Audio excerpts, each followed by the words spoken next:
एक आदमी ने गलती से कहीं से एक उल्कापिंड खोद निकाला। उसे क्या पता था कि उसका साथी उसे धक्का देकर गिरा देगा और उल्कापिंड पर अकेले कब्जा करना चाहेगा। लेकिन अगले ही पल उसके साथी का हाथ अचानक विकृत होने लगा। इस समय उल्कापिंड से उसके जीन पूरी तरह नष्ट हो चुके थे।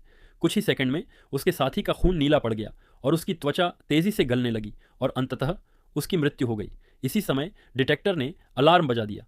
उस आदमी को तब पता चला कि उल्कापिंड की विकिरण तीव्रता बहुत अधिक हो गई थी। जल्दी में उसने एक पेशेवर विकिरण रोधी उपकरण पहना और उल्कापिंड को एक विशेष पृथक भंडारण बॉक्स में रख दिया। यह बहुत खतरनाक है। उस आदमी ने इसे संबंधित विभाग को सौंपने का फैसला किया, लेकिन जब वह शिविर में लौटा तो उसे कई बिन बुलाए मेहमान मिले। मैं कहाँ तैनात हूँ? तुम कौन हो? क्या संयोग है? हम भी भूमिगत कार्य करता है। उस आदमी को एहसास हुआ कि उसका साथी एक कब्र लुटेरा है, इसलिए उसने पीछे मुड़ने और भागने की हिम्मत नहीं की। लेकिन उसका साथी फिर भी उसके पास पहुंच गया और उसे घेर लिया। उसने उसे अपने हाथ में मौजूद बक्सा सौंपने के लिए मजबूर किया।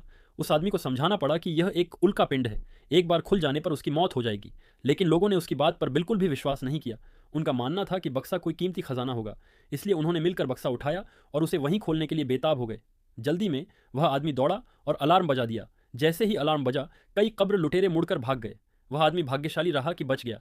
यहाँ ज्यादा देर नहीं रुकना था, इसलिए वह पहाड़ से नीचे उतरने ही वाला था। रास्ते के बीच में उसकी मुलाकात एक दयालु ग्रामीण से हुई। उसने न केवल उसे पानी पिलाया, बल्कि यह भी याद दिलाया कि पहाड़ से नीचे जाने वाली सड़क उल्कापिंड से नष्ट हो गई है। उस आदमी के पास ग्रामीण के घर में रात बिताने के अलावा कोई चारा नहीं था। ग्रामीण बहुत दयालु था और उसने उस आदमी को बढ़िया शराब और मांस खिलाया। लेकिन अगले दिन जब वह आदमी जागा तो उसने खुद को बंधा हुआ पाया। उसे अभी अभी एहसास हुआ कि उसने पिछली रात जो खाना खाया था उसमें कुछ गड़बड़ थी। हैरानी की बात यह थी कि उस ग्रामीण को भी वह डिब्बा पसंद आ गया और वह उसे अपने पास रखना चाहता था। उस आदमी ने उसे डिब्बा न खोलने की चेतावनी देने की पूरी कोशिश की, वरना इसके परिणाम भयानक होंगे।